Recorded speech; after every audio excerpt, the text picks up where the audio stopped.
putting safer barriers on the inside of this wall.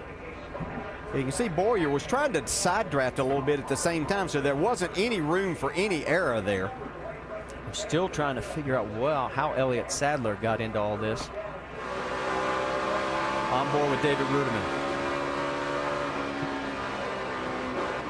He gets a good view of Kurt Busch. He makes it through. There's the tap right there.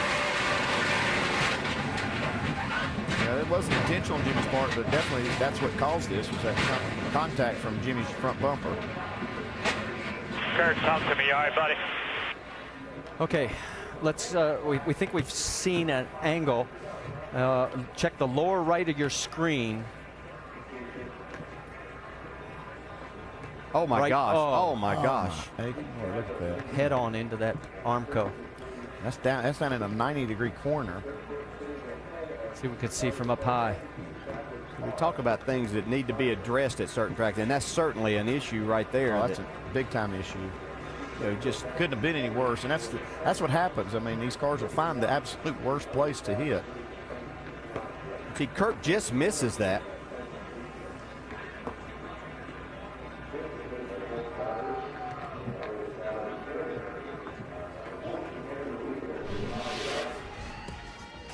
All that happened on lap 2.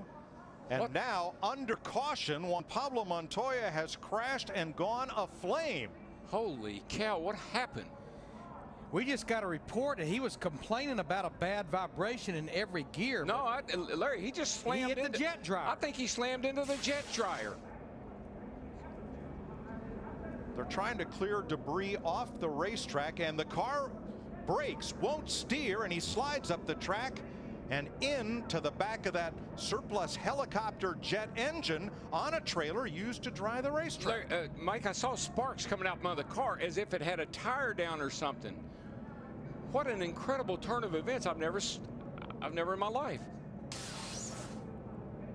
Oh my gosh. And all that spilled jet fuel found something hot to ignite it. Safety workers quickly on the scene. And this is a bizarre twist to this Daytona 500.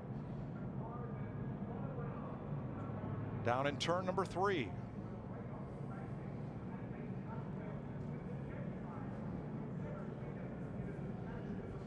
Well, I've seen a lot of things, but I don't think I've ever seen anything quite like this. That fuel is just running right down. That thing's full of fuel. They keep them full all the time.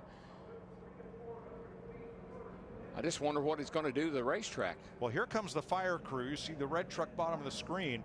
They've got to get that out because that fire could damage the racing surface. That's what I was thinking. I mean, you got fuel, it's on fire. It could eat that asphalt right up.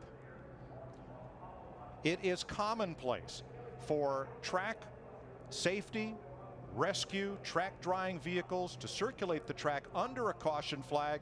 Drivers must maintain reasonable speed while catching up the pack and avoid those emergency vehicles. They're brightly lit and everything. That's easy to do when you can be under control of your race car. I just wonder if Montoya was going down the back catching up with the field and he didn't know the safety truck was up there. They called him on the radio and said, "Watch that safety truck," and the car darted hard right. Something had to happen. I saw sparks underneath. The car broke, and I don't believe he had steering control. I don't either. I mean, the car went up the track. When you see the sparks come out from the car, it just looks like it had a flat tire or something happened to it. I don't know how many gallons of jet fuel that thing holds, but I guarantee you it's got several gallons in it. Actually involved in a little bit of an incident. The 95 hits the safety truck.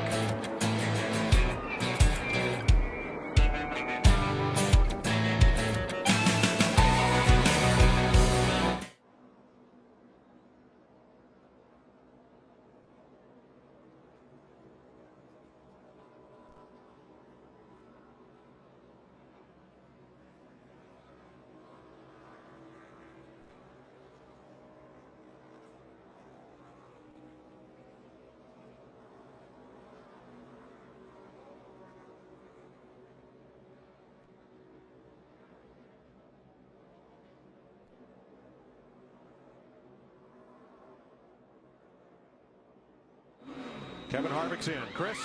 Well, Kevin Harvick taking an opportunity to fill up here. Just going to be, I think, 2 tires on this stop. This car just loose early on in this race, but they did settle down much better. Back straight away. A big hit, and Jimmy Johnson goes spinning. Upside down. Busher. Oh, man. Chris Buescher on his lid and lands back on his wheels. Caution. Oh, man, we saw 4 wide off the corner over there. I was afraid of this. Michael Annett involved. 3 car was involved. Chris Buescher had the worst of it. Austin Dillon turned quickly, and then the 48 to the infield. 48 got quite a bit of damage.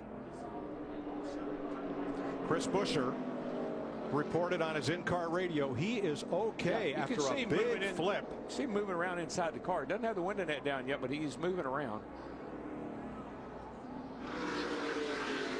Oh, me. You'll see it right in there where they're 4 wide coming off the corner. You see the 3 on the outside. It's the 35 Gilliland above the 3. Now McMurray in the 1, the red car, comes up, just brushes Austin Dillon. Turns him into the 35. And Dillon gets into Gilliland. Joey Logano turned the 48. And Buescher goes for a big tumble. I didn't think that thing was going to stop rolling there for a second, DW. goodness. In this one at lap 96, 4 wide, the red number 1 of Jamie McMurray tips into Austin Dillon's number 3, which pins David Gilliland to the wall. Jimmy Johnson and Michael Annett go spinning. There's Annett's car into the wall. And Chris Buescher flips down the back straightaway. That 46 hard into that safer barrier, driver's side. Yeah, the 46 of Annett actually made contact with the 34 car, and that's what sent him spinning up into the air and flipping over and over. And then he went down, the 46 of Annett went down, made heavy contact with that inside wall. Even though there's a safer barrier, when you hit with the left side driver's side like that, still a big, big impact. It's a sting. Chris Buescher is okay. He walked from the car, took the mandatory ride to the care center. Here are the cars involved.